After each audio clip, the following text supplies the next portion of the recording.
सद्बुद्धि सन्मार्ग और कार्य का संकल्प देना, अडिग रहे विश्वास तुम पर, ऐसा अंतः कर देना, मेरे हृदय में आने में तुम्हें कोई संकोच न हो।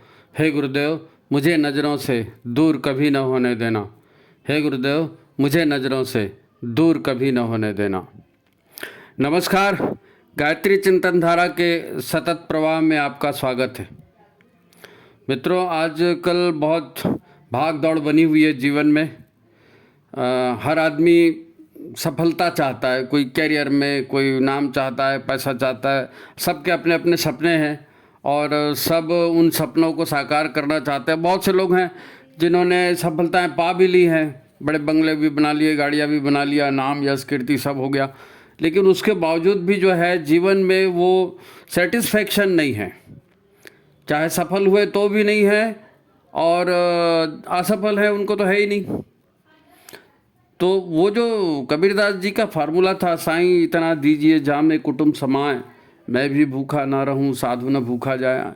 जिनको ठोकर पड़ जाती है ना, जो भुगतते हैं, उनको ये लगता है कि अरे ये सब मशीनीकरण, भाग दौड़, हाय हाय इतना हो गया है, जीवन की सुख शांति गायब हो गई। तो वो सुख शांति पाना चाहते हैं। दरअसल हम क्या करते हैं, इससे ज़्यादा महत्वपूर्ण बात यह है कि हम क्या सोच रहे हैं, क्योंकि पहले सोचेंगे फिर करेंगे ना। तो क्या कर रहे हैं इससे ज़्यादा महत्वपूर्ण है कि हम क्या सोच रहे हैं, किस ढंग से सोच रहे हैं। अच्छा, सोच कर हमने, है ना, विभिन्न विषयों पर अपनी क्या क्या राय बना ली है, यानी हमारी मान्यता, हमारी धारणा कैसे बनती जा रही है। समाज में जो चलन है हम उसी के हिसाब से बना रहे हैं ना। कार्य का महत्व कम होता है, इसलिए कह रहा हूँ कि कार्य का जो है आदेश ये मन देता है ना। कार्य का आदेश तो मन ही देता है। मन कहता है, हर आदमी वही करता है जो उसके मन में है ना। अब हमारा मन क्या कहता है? हमारा मन हमेशा यही कहता है कि ये मैंने सोचा है, ये ठीक है, ऐसा सब कर रहे हैं, मैं भी ऐसा ही करूँगा, मुझे यही करना है। तो हमारी मान्यताएं या हमारी धारणाएं ही एक तरह से हमारा भविष्य निर्धारित करती हैं। हम क्या मान रहे हैं, हम क्या अपने मन में बिठा लिए हैं, क्या हमारी धारणा है, क्या हम सोच रहे हैं, उसी के आधार पर काम होता है ना। जब काम होगा वैसे रिजल्ट निकलेगा, है ना। एक बार कोई विचार कोई मन में आ जाए, है ना, तो फिर वो विचार क्रियान्वित हो जाता है, क्योंकि विचार तो आते ही हैं, मन में ही उभरते हैं ना। और कई विचार आते हैं, कई जाते हैं, सबके ऊपर काम होता भी नहीं है ना।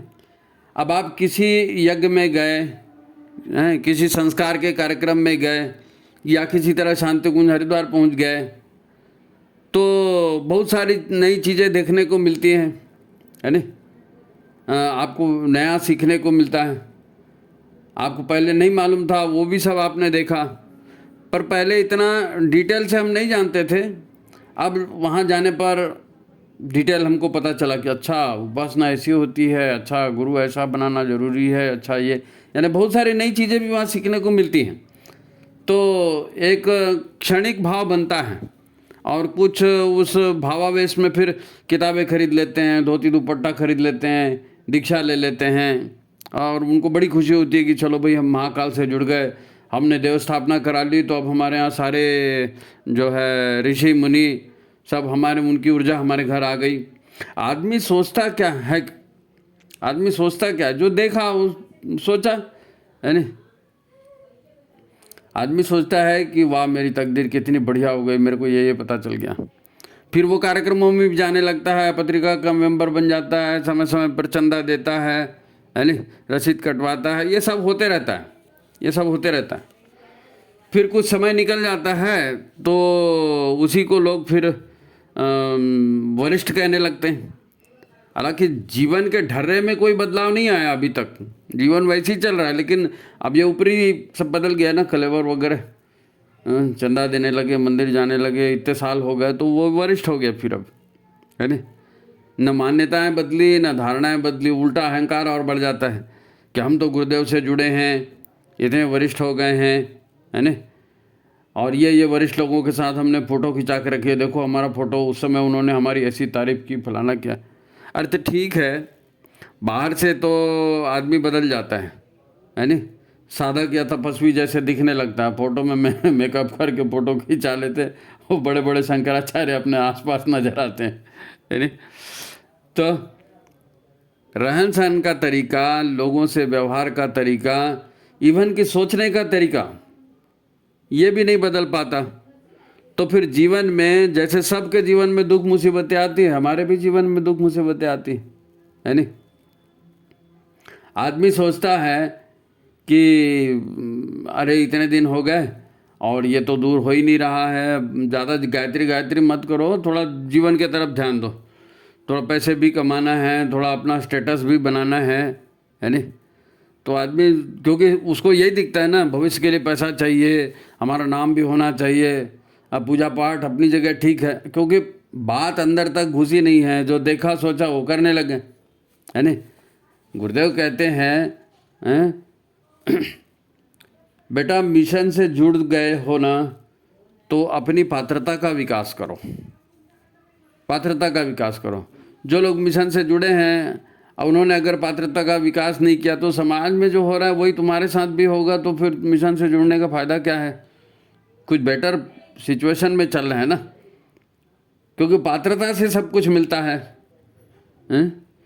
हम तो जयकारा लगा कर अलग हो जाते हैं, महाकाल की जय, चलो भाई ठीक है, ताली बजाए प्रसाद लिए, क्योंकि बाहर से सब कुछ बदला हुआ दिखता है, पर भीतर का जो मन है ना, भीतर की जो मान्यता है, भीतर की जो धारणा है, जो विश्वास है, वो नहीं बदलता। तो फिर ये पात्रता वाली बात भी समझ में नहीं आती आदमी को, पात्रता वाली बात समझ में नहीं आती। गुरुदेव ने कहा बेटा पात्रता का विकास ये सबसे महत्वपूर्ण है, लेकिन वही समझ में नहीं आता। ऐसा इसलिए होता है कि व्यक्ति जो है ना अपने आप को केवल शरीर मानता है, हम अपने आप को शरीर मानते हैं। संसार में पल रहा एक आम आदमी मानता जाए, आम आदमियों जैसे ही हम काम करते हैं, उन्हीं के जैसे रहते हैं। तो आजकल आप देखते हैं ना कि अब टीवी आ गया, मीडिया आ गया, और सब एक ढर्रे में चल रहे हैं, सबकी दिनचर्या एक जैसी, सबका खान पान एक जैसा, सबकी मान्यता धारणा एक जैसी है। तो सभी की बीमारियां भी एक जैसी हो गई, सभी की तकलीफ़ें भी एक जैसी हो गई हैं। किसी से किसी की ज़्यादा दिन तक नहीं पटती है। परिवार सभी के टूट रहे हैं, बिखर रहे हैं, मतभिन्नता हो रही है? सभी को अपना स्वार्थ देखना है। तो आज हर व्यक्ति अकेला हो गया भाई, वो भी अपना फ़ायदा देख रहा है, वो भी अपना फ़ायदा देख रहा है, दूसरे से कोई लेना ही देना नहीं है। तो प्रेम वेम सब गायब, कहाँ गया? सीधा लोग बोलते हैं आजकल कोई किसी का नहीं होता है? तो तनावग्रस्त हैं सब लोग, और तन्हा हैं, अकेलापन सबको खा रहा है नहीं? तो खुश होने के लिए फिर लाफ्टर चैलेंज देखना पड़ता है। जीवन से जो है ओरिजिनल हंसी, ओरिजिनल जो आनंद है, वो तो गायब हो गया जीवन से। हर जगह पद, पैसा और वर्चस्व की लड़ाई हो गई। अब लोग ऐसा ही करते रहे तो युग निर्माण क्या गुरुजी करेंगे? युग निर्माण क्या गुरुजी करेंगे? हम सबके जैसे ही चलते रहे, हमारा कोई विचार क्रांति नहीं हुई, हमारे में कोई परिवर्तन नहीं आया, तो युग निर्माण के सिपाही थोड़ी बनेंगे भाई। तो गुरुजी अकेले ही निर्माण करेंगे क्या? फिर गुरुदेव ने ऐसा क्यों कहा कि अपना सुधार संसार की सबसे बड़ी सेवा है? हमको सोचना चाहिए। गुरुदेव का महत्वपूर्ण ये घोष वाक्य है कि अपना सुधार संसार की सबसे बड़ी सेवा है। व्यक्ति निर्माण, परिवार निर्माण, समाज निर्माण करना है ना, एक एक बुराई छोड़ते जाना है, यही तो कहा है गुरुदेव ने। भाई आपको सब कुछ जो है विशेष पाना है तो विशेष ढंग से सोचना पड़ेगा। विशेष पाना है तो विशेष ढंग से सोचना पड़ेगा, विशेष तरह का मन बनाना पड़ेगा। विचार क्रांति इसीलिए है ना कि विचारों में परिवर्तन लाया जाए। अभी तक जो विचार कर रहे थे उन विचारों ने ही तो दुख दिया है, परेशानियां उन विचारों से, उन्हीं कामों से तो आई है ना। तो इसी में क्रांतिकारी परिवर्तन लाना है। अभी हमको जो भी मिला है या मिल रहा है उससे कुछ ज़्यादा पाना है, बेहतर परिणाम पाने हैं, तो काम भी तो नए ढंग से करने पड़ेंगे। अपने आप को शरीर ही मानकर चलते रहेंगे तो वही होता रहेगा जो समाज में और लोगों के साथ हो रहा है। पैसे के लिए संघर्ष, वर्चस्व के लिए संघर्ष, वही तेरे मेरे की लड़ाई। फिर वो मिल जाए तो उसके बाद क्या होगा? धन पा लिया, संपत्ति पा ली, उसके बाद क्या होगा? भोग करेंगे, भोग के बाद रोग करेंगे, फिर वही रोग, फिर वही अकेलापन, वही दुख और वही मृत्यु। यही है जिंदगी। अच्छा, इसके अलावा हमें एक और बात पर ध्यान देना चाहिए कि संसार में सबको सब कुछ एक जैसा नहीं मिलता। संसार में सबको सब कुछ एक जैसा नहीं मिलता। चाहे भौतिक उपलब्धियां उनको देख लो, चाहे आध्यात्मिक उपलब्धियों को आप देख लो, हैं? कोई ज़्यादा जानता है, कोई ज़्यादा मेहनत करता है, उसे मिलता भी ज़्यादा है, हैं? तो ज्ञान की, सोचने की, मेहनत करने की क्षमता सभी की अलग अलग होती है ना, तो परिणाम भी सबको अलग अलग मिलते हैं। यही पात्रता है, यही पात्रता है। जिसकी जैसी पात्रता होती है उसको वैसा मिलता है नहीं? जिसकी जैसी पात्रता होती है वैसे ही मिलता है। ज़्यादा अच्छी पात्रता है, ज़्यादा क्षमता है तो ज़्यादा मिलेगा, कम क्षमता है तो कम मिलेगा। उसको जीवन में उतनी ही। तो ज्ञान है ना, विचारों और संस्कारों के अनुसार जो है व्यवहार है, ज्ञान और व्यवहार है ना, इसी से पात्रता घटती बढ़ती है। आपका नॉलेज कितना है, आपके संस्कार कैसे हैं, आप काम कैसे कर रहे हो, सफलता इसी पे डिपेंड करती है ना। तो फिर हमारे यहाँ सूत्र है, जन्मना जायते शूद्र संस्काराद द्विज उच्यते, है ना। जन्म से गुण कर्म स्वभाव सभी के एक जैसे ही होते हैं, पशुवत। जन्मना जायते शूद्र, शूद्र माने छोटा, पशु, पाशों में बंधा हुआ, तो सब वैसे ही होते हैं। अब फिर विचार अच्छे हो गए, ज्ञान अच्छा मिल गया, संस्कार अच्छे मिल गए, तो फिर पात्रता बढ़ गई, क्षमता बढ़ गई, आदमी विकसित होते गया। गुरुदेव ने इसीलिए कैटेगरी बनाई ना, नर पामर, नर कीट, नर पशु, नर मानव, देव मानव, महामानव, हैं? ये मानवता का और मनुष्यता की पात्रता का स्तर है, क्षमता है। ये मनुष्य की पात्रता के विकास का क्रम है।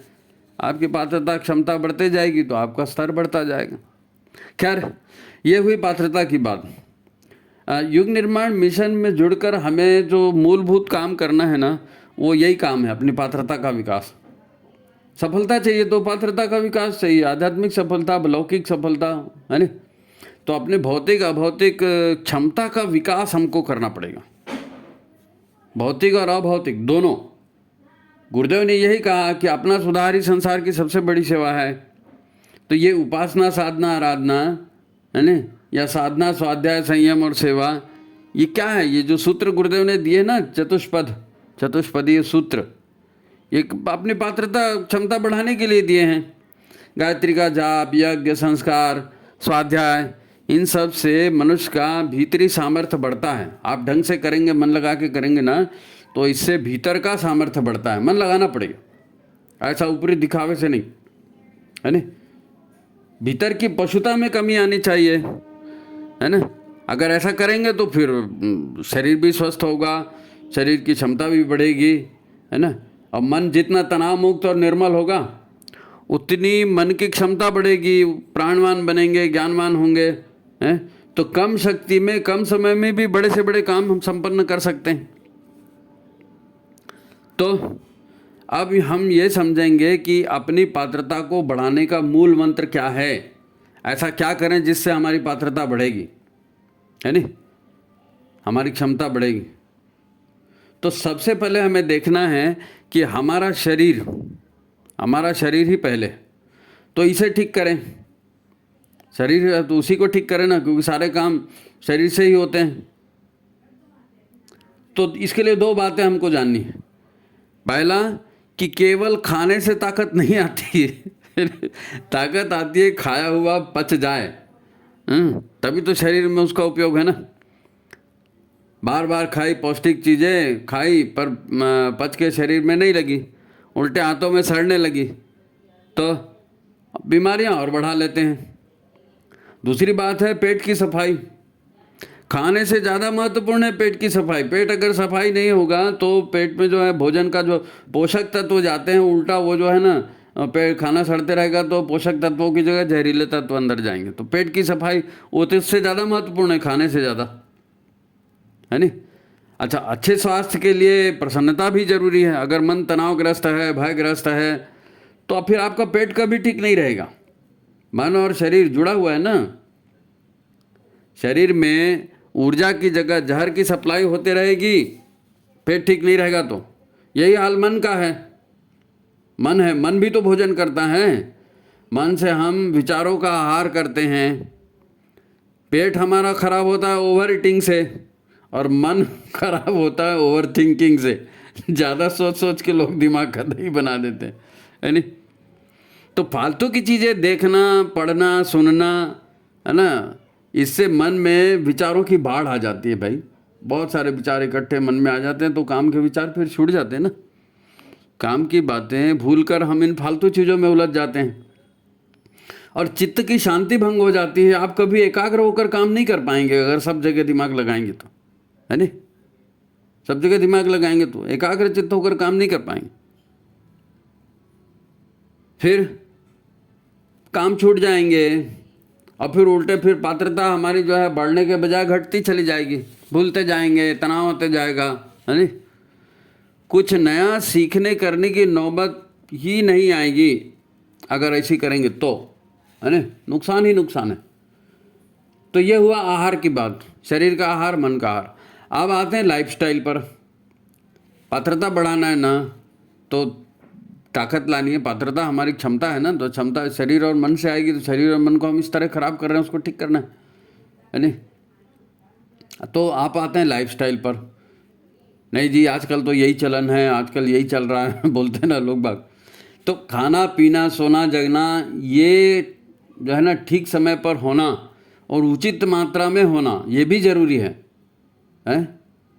सूर्य हमारी धरती के सभी प्राणियों के लिए प्राणदाता है, तो सूर्य के साथ हमारे जीवन का तालमेल होना चाहिए।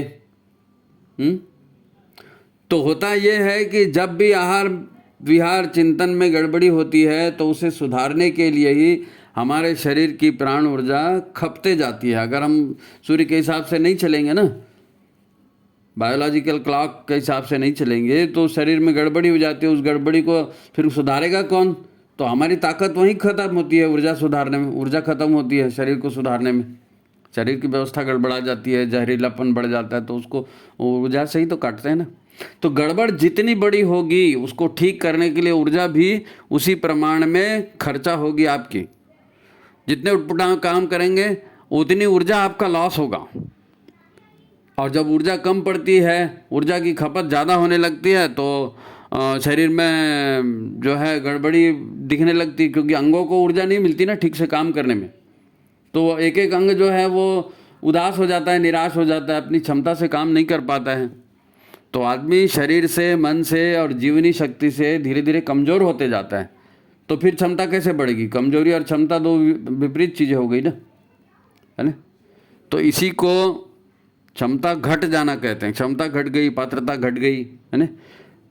देखो गुरुदेव ने बहुत अच्छा किया है युग के अनुकूल। जो हमारी षोडश संस्कार पद्धति है ना, जिसमें मनुष्य को 16 संस्कार दिए जाते हैं, 16 ट्रीटमेंट, कि भाई मनुष्य में जो है सफलता के लक्षण बढ़े, मनुष्य सुखी हो, परिवार सुखी हो, समाज सुखी हो, इसलिए हमारे ऋषियों ने संस्कार बनाए। तो गुरुदेव ने उसमें नया संस्कार जोड़ा, जन्मदिन संस्कार का। षोडश संस्कार में जन्मदिन संस्कार को गुरुदेव ने जोड़ा है ना। तो इसमें क्या होता है? पृथ्वी, जल, वायु, अग्नि, आकाश, ये 5 तत्वों से जिनके संतुलन से हमारा शरीर संतुलित होता है, मन संतुलित होता है, उसका ठीक प्रकार से उपचार कैसे करना, ये जन्मदिन संस्कार में बताते हैं। तो गुरुदेव ने तो हर तरफ से कोशिश की है उसको बताने की, समझाने की। गुरुदेव कहते हैं हमारा मिशन साधना की बुनियाद पर या साधना की नींव पर खड़ा है।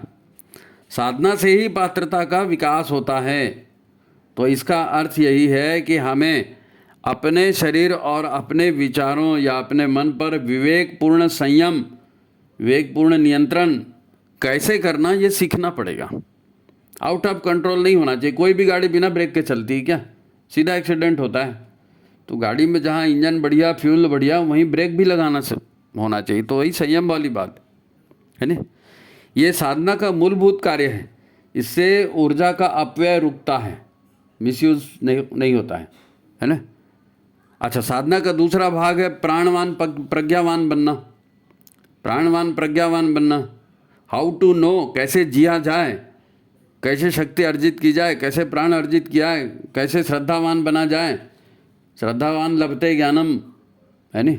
तो श्रद्धावान भी बनना है, प्रज्ञावान भी बनना है, प्राणवान भी बनना है, तब तो क्षमता बढ़ेगी, नई चीज़ सूझेगी, नए एक्सपेरिमेंट करेंगे, है ना? जीवन में नयापन आएगा। व्यक्ति श्रद्धा को जो है वो श्रद्धा जो है व्यक्ति को विनयशील बनाती है।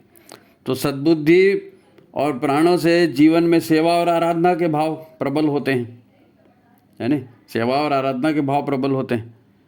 तो यह काम आपको दो ढंग से करना पड़ेगा। पहला ये कि यानी दैनिक जीवन में क्या करना है, ये तो बोल दिया कि भाई हाँ ऐसा ऐसा करना, लेकिन दैनिक जीवन में करेंगे क्या? तो दैनिक जीवन में समय निकालिए और लंबी गहरी सांस लेने का अभ्यास करिए। हम लोग छोटी छोटी सांस लेते हैं, प्राण पूरा शरीर में पहुंच ही नहीं पाता। तो नाभि से सांस लेने का अभ्यास करें, लंबी गहरी सांस लेने का। श्वासों की लंबाई बढ़ाने के लिए नाभि तक श्वास लेना सीखें।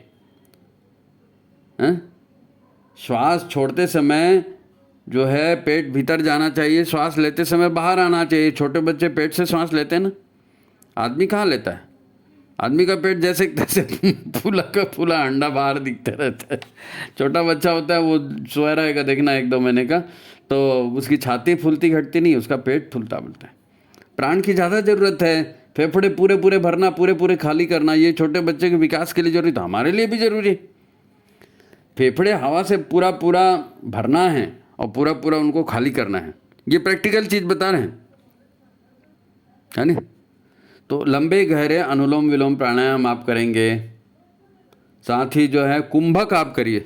कुंभक बहुत महत्वपूर्ण होता है। देखो कुंभक जब हम करते हैं ना हमने श्वास ली भी नहीं, श्वास छोड़ी भी नहीं, तो कुंभक जो है ये हमारे विचारों की भटकन को रोकता है।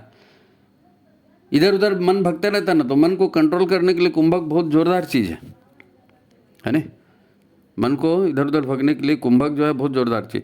जिन लोगों को भी ना डर लगते रहता है, कई लोग फ़ोन करते हैं, बताते हैं हमको बड़ा डर लगता है, हमको बड़ा चिंता करते रहती है, उसका क्या होगा, हमको बड़ा डर लगता है, यहाँ जाएंगे तो क्या हो जाएगा। तो जिनको भी डर लगता है ना, उनका कारण यही है कि उनके भीतर प्राण की कमी है और उनके विचार जो है इतने तेज़ी से इधर उधर भटक रहे हैं कि वो संतुलन खो रहे हैं। तो कुंभक से बड़ा लाभ होता है। अच्छा, कमर को लाभ देने वाला आसन जरूर करने चाहिए, क्योंकि सबसे ज़्यादा समस्या जो है ना ये मूलाधार, स्वादिष्ठान, मणिपुर यहीं पर होती है। हाय मेरी कमर मेरी कमर वहीं से चालू होती है ना? शौच साफ होना, मंथली साफ से आना, ये तो कमर के व्यायाम ये बहुत ज़रूरी है। तो सभी तरह के प्राणायाम जो है मिलते जुलते हैं। आप प्राणाकर्षण, अनुलोम विलोम, कपालभाति, भ्रामरी, इस तरह के प्राणायाम करें और कमर के नीचे के आसन जरूर करें, है ना? ये जो है अतिरिक्त ऊर्जा उत्पन्न होगी इससे, और उससे स्वाध्याय और मनन चिंतन सेवा कार्य में भी मन लगेगा, है ना? और तीसरा इसमें महत्वपूर्ण काम है उपासना का। उपासना का आप कैसे भी किसी भी हालत में रहें, आपकी उपासना होनी चाहिए, गुरु से कनेक्शन जुड़े रहना चाहिए। उपासना नहीं रुकनी चाहिए, जाप नहीं रुकना चाहिए, और ध्यान करना। ध्यान करेंगे तो मैंने कहा ना चित्त में शांति आएगी, है ना? तो इसको जीवन में नियमित स्थान देना है। देखो पात्रता या क्षमता बढ़ती कैसे है, पात्रता या क्षमता बढ़ती कैसे है, तो उसके 3 उपाय हैं। एक तो जो ऊर्जा हमारे से अपव्यय हो रही है, हम उल्टा सीधा चिंतन कर रहे हैं, उल्टा सीधा खा पी रहे हैं, उल्टा सीधा हमारा जीवन व्यवहार है, तो उसको रोकें। एक यही है ना कि ऊर्जा का जो है अपव्यय उसको रोकना, और दूसरा है अतिरिक्त ऊर्जा अर्जित करना। अब कुछ नया करना है तो एनर्जी लगेगी, तो एनर्जी कोई वो प्रोटीन विटामिन के ड्रिंक पीने से नहीं आएगी। शरीर की व्यवस्था ठीक होगी, प्राण ऊर्जा शरीर में जाएगी, तभी वो बनेगा। और तीसरा है प्रज्ञा प्राप्ति के उपाय। भाई मनुष्य हैं, है ना? और आप अगर ज्ञान नहीं पाएंगे तो ज्ञान, बिना ज्ञान के तो मुक्ति संभव नहीं है ना? तो ऊर्जा का अपव्यय रोकना और अतिरिक्त ऊर्जा अर्जित करना और प्रज्ञा प्राप्ति के उपाय करना, है ना? ये अत्यंत महत्वपूर्ण सूत्र हैं। गुरुओं के, देव शक्तियों के आशीर्वाद प्राप्त करने के उपाय करना, ऐसे करना कि भाई गुरु का हमको आशीर्वाद मिलते रहे, देव शक्तियों का आशीर्वाद मिलते रहे, ये उपाय करना, ये भी ज़रूरी है। लोगों की दुआएं है ना। आशीर्वाद और शुभकामनाएं प्राप्त करना, अब लोगों से व्यवहार आपका अच्छा होगा तो वो भी आपके लिए आशीर्वाद देंगे, आपको शुभकामनाएं देंगे, तो उनकी भाव ऊर्जा भी आपको आगे बढ़ने में सहायक बनेगी। लोगों के आशीर्वाद भी फलते हैं, लोगों के श्राप भी फलते हैं, है ना। तो भाई लोगों से दुआएं लो, बद्दुआ क्यों लेते हो, है ना। तो आराधना और सेवा का ये काम है, आराधना और सेवा करेंगे तो ये चीज़ होगी। अच्छा, शरीर के साथ साथ घर की सफाई ये भी बहुत महत्वपूर्ण है। कपड़े साफ होना, घर साफ होना, घर में तुलसी का पौधा लगाना, सुबह शाम घी का दीपक जलाना, है ना, भजन आरती मंत्रों का वातावरण बनाना, सात्विकता का वातावरण बनाना। अगर गाय है तो गौ की सेवा करना, सूर्य को जल देना, और कोई तीज त्यौहार आ जाता है, कहीं नदी तालाब में नहाने जाते हैं तो पितरों को जल देना, उनका श्राद्ध तर्पण करना, ये भी हमारे जो है इस विकास में बहुत सहायक है पितर और ये सारी सूक्ष्म देव शक्तियाँ। तो इनकी भी अनुकंपा प्राप्त करने की बात करना, है ना। और इससे क्या होगा, थोड़ा सा सत्कर्मों में हम मन लगाएंगे ना, श्रमदान करेंगे, धन दान करेंगे, तो इससे भी हमारा अंतःकरण शुद्ध पवित्र होता है, हमारी पात्रता बढ़ती है। बात क्या है, मनुष्य जो है ना, ये जीवित ब्रह्मांड की जीवित इकाई है। हम एक छोटी सी इकाई है पूरे ब्रह्मांड के, है ना। तो मनुष्य जन्म से मृत्यु तक ब्रह्मांडीय ऊर्जाओं और ब्रह्मांडीय गणित से ही संचालित होता है। हमको लगता है मैं कर रहा हूँ, अचानक क्या हो गया, तकदीर खराब हो गई। कोई अचानक और तकदीर कुछ नहीं होता। ब्रह्मांडीय समीकरण है, हमारे कर्मों की ऊर्जा है, यही तो अलटते पलटते रहती है। यदि इन सभी ऊर्जाओं को जो है इनसे हम तालमेल बनाना सीख लें, कैसे तालमेल बनाना है ना, तो हमारे जीवन में सबसे बड़ी क्रांति आ जाएगी। सबसे बड़ी क्रांति हमारे जीवन में घटित होगी, और वो है विचार क्रांति। क्योंकि अंतःकरण शुद्ध होगा, अंदर में ऊर्जा बढ़ेगी, आपका सद्ज्ञान बढ़ेगा, आपके सत्कर्म बढ़ेंगे, तो विचार में भी क्रांतिकारी परिवर्तन होगा। सत्संग, स्वाध्याय, तप, साधना, इन सभी से जो भी हमने अभी पहले आपको बताया है ना, तो इन सब से भीतर के संस्कारों और विचारों की नकारात्मकता भस्म हो जाएगी। निगेटिविटी, नकारात्मकता, है ना, जो मनुष्य को वो काम करने के लिए प्रेरित करती है जो नहीं करना चाहिए। वो काम नकारात्मकता से बढ़ते हैं ना, तो वो नकारात्मकता इन सब उपायों से खत्म होती है। दूसरा कौन सिखाएगा, दूसरा कुछ नहीं कर सकता जी, अपने अंदर का ही सिस्टम है, उसी को ठीक करना है नहीं। मन और विचार से तामसी प्रवृत्ति या नकारात्मकता में रुचि लेना समाप्त हो जाती है, तो ये बहुत बड़ी उपलब्धि है। जो भी अपनी पात्रता बढ़ाना चाहते हैं ना, उन्हें जीवन में छोटे छोटे सत्कर्मों के संकल्प लेते रहने चाहिए। छोटे छोटे सत्कर्मों के संकल्प लेने चाहिए। अस्वाद व्रत है, मौन व्रत है, गायत्री के लघु अनुष्ठान है, गायत्री के मध्यम अनुष्ठान है, इनको करना है, समय समय निकाल कर इनको करते रहना है। गायत्री के पंचकोशी साधना का मर्म हमेशा याद रखना चाहिए, हमेशा वो मर्म याद रखिए। साधना क्या है, वो गायत्री के पंचकोशी साधना जीवन भर की होती है, तो जिंदगी भर आपको पांचों कोशों को कैसे ठीक करना है ये हमेशा याद रखना पड़ेगा। उसी के हिसाब से अपना चिंतन, अपना व्यवहार बनाना चाहिए, है ना। विशेषतः अन्नमय कोश, मनोमय कोश और प्राणमय कोश, इसको तो लगातार साधना ही साधना है। यही मेन होते हैं, सबसे ज़्यादा मेन, अन्नमय, मनोमय और प्राणमय। अच्छा, अंत में जो है एक महत्वपूर्ण बात, ये सारी बातें जो अभी आपको कही गई ना, ये कहना आसान है, परंतु हमारा स्वभाव और कुछ हमारा प्रारब्ध, स्वभाव और प्रारब्ध, ये सबसे बड़ी रुकावटें हैं हमारे लिए, है नी। अंतःकरण में जन्म जन्मों के है संचित कुसंस्कार होते हैं ना, तो अपनी पहचान और अहंकार जो है ना, ये इन्हीं से बनते हैं। अहंकार और पहचान इन्हीं से बनते हैं, इन्हीं ने जोड़ के रखा है अहंकार और पहचान को।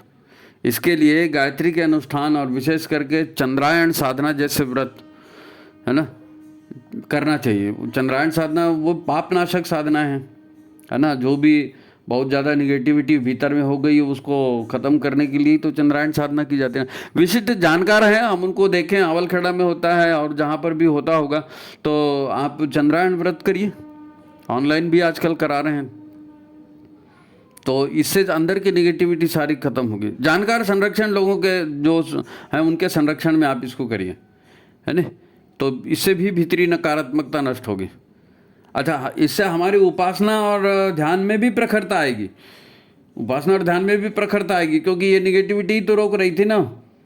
क्या करें, ध्यान नहीं लगता, क्या करें, मन नहीं लगता, क्या करें, आलस आता है, क्या करें, बैठते नहीं बनता। तो ये जब आप साधना करेंगे, चंद्रायण वगैरह करेंगे ना, शरीर पर जरा, मन पर जरा कंट्रोल करेंगे तो ये भी ठीक होगा। शरीर अपने आप ठीक होता है जी, हम नियम से चलेंगे तो सब ठीक होगा, है ना। तो हमारा अपने इष्ट से ज्वलंत संपर्क बन जाता है जब हम साधना करते हैं। उनकी सहायता और उनकी प्रेरणा जो है समय समय पर हमको ऑटोमेटिक मिलते रहती है। शरीर शुद्ध होता है, मन शुद्ध होता है ना, और उपासना हम कर ही रहे हैं।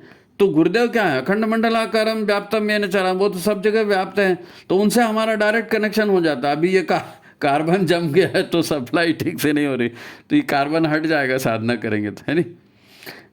ग्रह नक्षत्रों की भी कृपा दृष्टि बनेगी, दिव्य शक्तियों की कृपा दृष्टि बनेगी। दिव्य शक्तियों की जीवन में देखो महत्वपूर्ण सुअवसर सभी के जीवन में आते हैं। भगवान सबको अवसर देता है कि यहाँ पर जो है ये मौका है, मौके पे चौका मार दो। सबके जीवन में अवसर आता है, लेकिन लोगों को समझ में ही नहीं आता, क्योंकि इतनी नकारात्मकता भरी है कि आदमी यही सोचता है कि ये है ना तो ये गड़बड़ होगा। अरे गड़बड़ नहीं होगा भाई, अच्छा भी आता है। वो क्रिकेट खेलते हैं तो क्या होता है, अच्छी बॉल आती है तो बैट्समैन जो है लगा के चौका छक्का ठोकता है, और जब इंतजार करता है कि अच्छी बॉल कब आएगी तो मैं मारूंगा, है नहीं। तो ये सुअवसर हर किसी को भगवान देते हैं। वो समझ में तब आएगा जब आपका अंतःकरण शुद्ध पवित्र बनेगा, है ना। गुरु से संपर्क बना रहेगा तो गुरु की प्रेरणा भी उसके लिए मिलते रहेगी, है ना। तो हर वो परिजन सतत पात्रता के विकास में लगा है, जिसकी उपासना में दम है ना, उसे पहले ही आभास हो जाता है कि ये अवसर आने वाला है और इसका लाभ उठाना है। गुरुदेव कहीं ना कहीं से प्रेरणा उसको दे देते हैं। तो ये पूरा कांड हो गया पात्रता के विकास का, सफलता को प्राप्त करने का। तो ठीक है, ये पात्रता बढ़ाने की बातें हुई, है ना। यही गायत्री साधना है, यही जीवन साधना है, यही पंचकोशी साधना है। ये सब कुछ पात्रता के विकास के ही भाग हैं, है ना। जीवन साधना पात्रता के विकास के ही भाग हैं। यही पात्रता विकास का जो है आधार प्रस्तुत करती है, मनुष्य को मानव और देव मानव और महामानव की ऊंचाइयों तक ले जाती है। बस एक ही बात है कि हम प्रदर्शन के भाव से मुक्त हो जाएं जी। हम लोगों को दिखाने की बात छोड़ दें कि हम भी इतने बड़े साधक हैं, हमारे कपड़े ऐसे हैं, हमारा ज्ञान ऐसा है, हम मंच से इतना अच्छा बोलते हैं। ये जो प्रदर्शन का भाव है ना, ये प्रदर्शन का भाव हमारे अंदर से हट जाए, है ना। अपने इष्ट पर विश्वास रखें। हर बात के लिए अपनी होशियारी दिखाना जरूरी नहीं है। समाज में काम करते हैं, चार लोग बोलते हैं तो उनका सुनना भी है। नहीं जी मैंने पढ़ा है, मैं जानता हूँ, मैं तुम्हारे जानता हूँ, मेरा अनुभव, ये सब फिर आप झगड़े में फंसोगे। फिर आप हर चीज़ को रिएक्ट मत करो। कोई कुछ कह रहा है तो शांति से सुन लो ना, उसको कोई जवाब देना जरूरी है क्या? अरे होगा वही जो होने लायक है, किसी ने कह दिया तो हो जाएगा। तो ये संयम हमारे भीतर जो है ना, ये आ जाता है, साधना से आ जाता है, और इसी से जो है हम अपना पर नियंत्रण करते हैं तो हमारी पात्रता बढ़ जाती है ना। तो संसार में रहते हुए संसार के जीवन के मज़े भी लो और साधना का मार्ग भी मत छोड़ो भाई, है ना। कोई रोने के लिए थोड़ी बोल रहा है साधना करने में, मस्ती से जियो, है ना, और गुरुदेव का आदेशों पर जियो। अपनी पात्रता के विकास में लगे रहें, अपनी पात्रता के विकास में लगे रहें। तो यहाँ आज की बात हम समाप्त करते हैं। आप सभी को गुरुदेव माता जी की शुभ कामना, शुभ प्रेरणा लगातार मिलती रहे और आपकी साधना बढ़िया चलती रहे, आपका पात्रता का विकास हो, आप श्रेष्ठ जीवन पाएँ। तो इसी के बाद साथ ये बात हम समाप्त करते हैं। मित्रों, लाइक करना, शेयर करना मत भूलिए और कमेंट करना मत भूलिए। ज़्यादा से ज़्यादा लोगों तक इसको पहुंचाइए। ये युग संदेश है। जीवन में सतयुग जो है ना, धरती पे सतयुग आएगा कैसे? अच्छे लोगों से आएगा, अच्छा काम करने से आएगा। हमारे गुरुदेव ने प्रत्यक्ष एक एक चीज़ को प्रैक्टिकली बताया है। तो करें, आपके गुरुदेव सहायता देंगे। तो लाइक करें, शेयर करें, सब तक ये मैसेज पहुँचाएँ भाई। ठीक है, आज की बात समाप्त। सभी को प्रणाम, नमस्कार।